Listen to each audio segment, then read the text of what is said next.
আসসালামু আলাইকুম dear student. তো আজকের আলোচনার বিষয় হচ্ছে স্ট্রাকচারাল মেকানিক্স। তো তোমরা যারা ডুয়েট প্রিপারেশন বা জব প্রিপারেশনে যাবা তাদের জন্য খুবই গুরুত্বপূর্ণ একটা সাবজেক্ট হলো স্ট্রাকচারাল মেকানিক্স। তো আজকে হচ্ছে 3 নম্বর অধ্যায়ের নাম হচ্ছে বলের সূত্র। ঠিক আছে, তো এই 3 নম্বর অধ্যায় থেকে তোমাদের ফাইনাল পরীক্ষা একটা প্রশ্ন আসবে। ঠিক আছে, তো আমার একটা চিত্র দেওয়া থাকবে। ঠিক আছে, এই হচ্ছে চিত্রে প্রদর্শিত বলগুলোর লব্ধির মান ও দিক বের করতে বলবে। ঠিক আছে, তো দেখো এটা হচ্ছে কি 82-23 আসছিল। এটা হচ্ছে আমার হক বই থেকে উদাহরণ 3 নম্বর। ঠিক আছে, তো দেখো তোমরা যদি এই ম্যাথটা যদি বুঝতে পারো তাহলে এই তৃতীয় অধ্যায়ের যতগুলাই লব্ধির মান ও দিক বের করার ম্যাথ আছে সবগুলো তোমরা করতে পারবা। এই চিত্রের মধ্যে দুইটা জিনিস বোঝার আছে।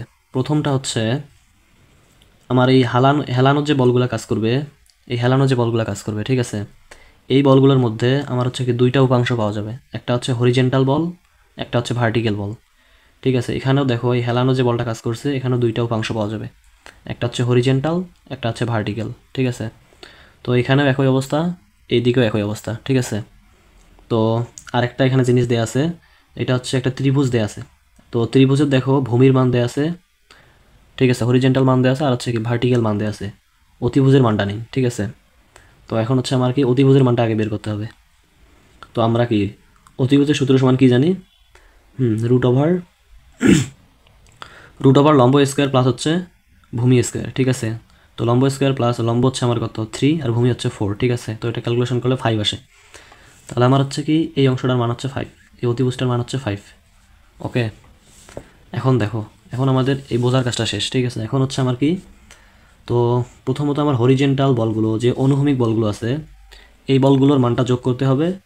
এরপর হচ্ছে আমার ভার্টিক্যাল যে বলগুলো খাড়া যে বলগুলো আছে এই বলগুলোর মানটা যোগ করতে হবে। ঠিক আছে, তো দেখো বলগুলোকে অনুভূমিকভাবে বিশ্লেষণ করে পাই। তো আমরা যখন দেখব যে তোমরা এটা যেভাবে পারো ধরে নিতে পারো। ঠিক আছে, এখানে বলছে যে ডান দিকে তীর চিহ্ন কাজ করলে পজিটিভ। ঠিক আছে, আর যদি বাম দিকে কাজ করে তাহলে হচ্ছে নেগেটিভ। ঠিক আছে, আর এইখানে হচ্ছে কি, আর এইখানে বলছে তীর চিহ্ন যদি উপরের দিকে কাজ করে, এটা হচ্ছে ভার্টিক্যালের ক্ষেত্রে তীর চিহ্ন যদি উপরের দিকে কাজ করে তাহলে হচ্ছে পজিটিভ, যদি হচ্ছে তীর চিহ্ন নিচের দিকে কাজ করে তাহলে হচ্ছে নেগেটিভ। ঠিক আছে, তো দেখো হরিজেন্টাল বলগুলো আমরা আবার দেখব। তো সামেশন অফ হরিজেন্টাল ইকুয়াল, তো এইখানে আমরা যদি হচ্ছে এই দিক দিয়ে শুরু করি, তোমরা যে কোনো দিক দিয়ে শুরু করতে পারো, কিন্তু কোনো বলের মান যেন না কাটায়। ঠিক আছে, তাহলে কিন্তু ম্যাথ হবে না। তো আমরা যদি এইখান থেকে শুরু করি, এই সেন্টার লাইন থেকে যদি শুরু করি, তো দেখো এইখান থেকে এখানে কিন্তু কোনো বল নাই। এরপর এইখানে একটা বল আছে, এটা হচ্ছে 100 কেজি বল। এর দেখো একটা হরিজেন্টাল আছে। তো 100 কেজি আমরা কি জানি, ডান দিকে কাজ করলে প্লাস, ডান দিকে কাজ করছে জন্য 100 প্লাস। ঠিক আছে, আর দেখো, আর আমরা কি জানি হরিজেন্টালের সাথে অবশ্যই কি কস হয়। ঠিক আছে, কস 60 ডিগ্রি আছে, 60 ডিগ্রি। এরপর দেখো কি বলছে, এখানে কোনো বল নাই, এইদিকে এসে একটা বল আছে 250, এটা কি বাম দিকে কাজ করতেছে, বাম দিকে কাজ করলে মাইনাস, এই জন্য -250। ওকে, এখন হচ্ছে এই ত্রিভুজের কাজটা ভালো করে বুঝতে হবে। ঠিক আছে, ইন্টু দেখো এই ভূমি বাই হচ্ছে কি অতিভুজ, এই ত্রিভুজে এসে কী করবো, যত লোড থাকবে ওইটা আগে লিখবো, ভূমি বাই হচ্ছে অতিভুজ, এটা হচ্ছে কি হরিজেন্টালের ক্ষেত্রে। ঠিক আছে, এরপর দেখো, এরপর হচ্ছে আবার দেখো একটা হরিজেন্টাল বল আছে। হরিজেন্টাল বল বলতে ভূমির দিকে যে বলগুলো থাকবে এটা হচ্ছে আমার হরিজেন্টাল বল, 125 কেজি। ঠিক আছে, তো -125 কেজি। আবার এখানে দেখো একটা হরিজেন্টাল বল আছে 150, তো -150, এটা কি বাম দিকে কাজ করতেছে না মাইনাস। ঠিক আছে, এটাতে কোণ কত আছে 30 ডিগ্রি। ঠিক আছে, সাইন কেন হলো, দেখো এই কোণটা কিন্তু এবার ভিতরের দিকে আছে, লম্বর সাথে কোণ আছে। ঠিক আছে, এই জন্য এখানে সাইন আছে, সাইন 30 ডিগ্রি।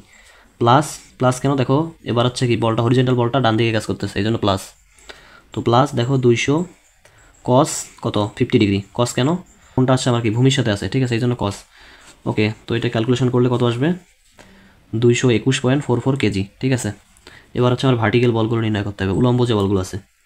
তো দেখো এটা তো আমরা আগে বুঝলাম, উপরের দিকে কাজ করলে প্লাস ধরবো, নিচের দিকে কাজ করলে মাইনাস ধরবো। ঠিক আছে, তো এখানে ভার্টিক্যাল বল দেখো কত আছে, তো দেখো এখানে একটা ভার্টিক্যাল আছে, এখানে একটা ভার্টিক্যাল আছে, এখানে একটা আছে, এখানে একটা আছে। ঠিক আছে, তো এখানে কত আছে 100 কেজি বল, 100 কেজির সাথে কত হবে সাইন। ঠিক আছে, ভার্টিক্যাল বলের সাথে সবসময় সাইন হয়। ঠিক আছে, 100 কেজি সাইন 60 ডিগ্রি, কোন 60 ডিগ্রি। ওকে, এরপর হচ্ছে আবার প্লাস, কারণ উপরের দিকে কাজ করলে প্লাস। ওকে, দেখো প্লাস 200 কত 250, এরপর দেখো ইন্টু ত্রিভুজের কাজটা কেমনে করবো, এরপর হচ্ছে দেখো, তো লম্ব দূরত্ব ইন্টু বাই হচ্ছে লম্ব দূরত্ব বাই হচ্ছে কত অতিভুজ, এটা হচ্ছে আমার ত্রিভুজের কাজ। ভার্টিক্যালের ক্ষেত্রে লম্ব বাই হচ্ছে অতিভুজ। ঠিক আছে, এবার দেখো মাইনাস, মাইনাস কেন? এবার কিন্তু দেখো বল নিচের দিকে কাজ করতেছে, নিচের দিকে কাজ করলে আমরা কি মাইনাস ধরছি এখানে, ঠিক আছে। তো মাইনাস দেখো 150 কেজি বল নিচে কাজ করতেছে, তো এটা কী হবে 150 cos 30 ডিগ্রি, ঠিক আছে। এরপর দেখো আবার দেখো কত, এখানে কত কেজি, 200 কেজি বল কাজ করতেছে, 200 কেজি বল নিচের দিকে কাজ করতেছে, এই জন্য মাইনাস 200 কেজি, আর এখানে সাইন 50 ডিগ্রি। এটা ক্যালকুলেশন করলে কত আসে, 46.52 কেজি, ঠিক আছে। তো আমাদের প্রথম কাজ হচ্ছে হরিজেন্টাল বল বের করবো, এরপর হচ্ছে ভার্টিক্যাল বল বের করবো। এরপরে কাজ হচ্ছে আমাদের কি লব্ধির মান এবং দিক নির্ণয় করা, ঠিক আছে। লব্ধির মানের সূত্র একটা আছে, এটা হচ্ছে কি R equal root over horizontal summation of horizontal square plus হচ্ছে কি সামেশন অফ ভার্টিক্যাল স্কোয়ার, ঠিক আছে। তো এখানে দেখো আমরা কত কত পাইলাম, হরিজেন্টাল কত পাইছি 221.44 স্কোয়ার প্লাস ভার্টিক্যাল কত পাইছি 46.52 স্কোয়ার, ঠিক আছে। তো এটা ক্যালকুলেশন করলে কত আসে 226.28 কেজি, ঠিক আছে। এটা কি পাইলাম, লব্ধির মান পাইলাম, এইটা পাইলাম লব্ধির মানটা। এখন দেখো লব্ধির দিক বের করব। তো লব্ধির দিক হচ্ছে কি থিটা দ্বারা প্রকাশ করা হয়, ইকুয়াল কি লেখা যায় tan ইনভার্স 1, ঠিক আছে। তো এটা হচ্ছে আমার হরিজেন্টাল, তো হরিজেন্টাল অফ ভার্টিক্যাল ফোর্স আর হচ্ছে কি সামেশন অফ ভার্টিক্যাল ফোর্স আর হচ্ছে কি বাই হচ্ছে সামেশন অফ হরিজেন্টাল ফোর্স, ঠিক আছে। তো ইকুয়াল tan ইনভার্স 1 সমান হচ্ছে কি ভার্টিক্যাল ফোর্স কত পাইছি 46.52 আর হরিজেন্টাল ফোর্স কত পাইছি 221.44, ঠিক আছে। এটা ক্যালকুলেশন করলে কত আসে 11.86, ঠিক আছে। তো তোমরা যদি এই ম্যাথটা ভালোভাবে বুঝতে পারো, এই অধ্যায়ের যতগুলা, ঠিক আছে, এই লব্ধির বল ও মান, লব্ধির মান ও দিক নির্ণয় করা ম্যাথ আছে, সবগুলো তোমরা করতে পারবা।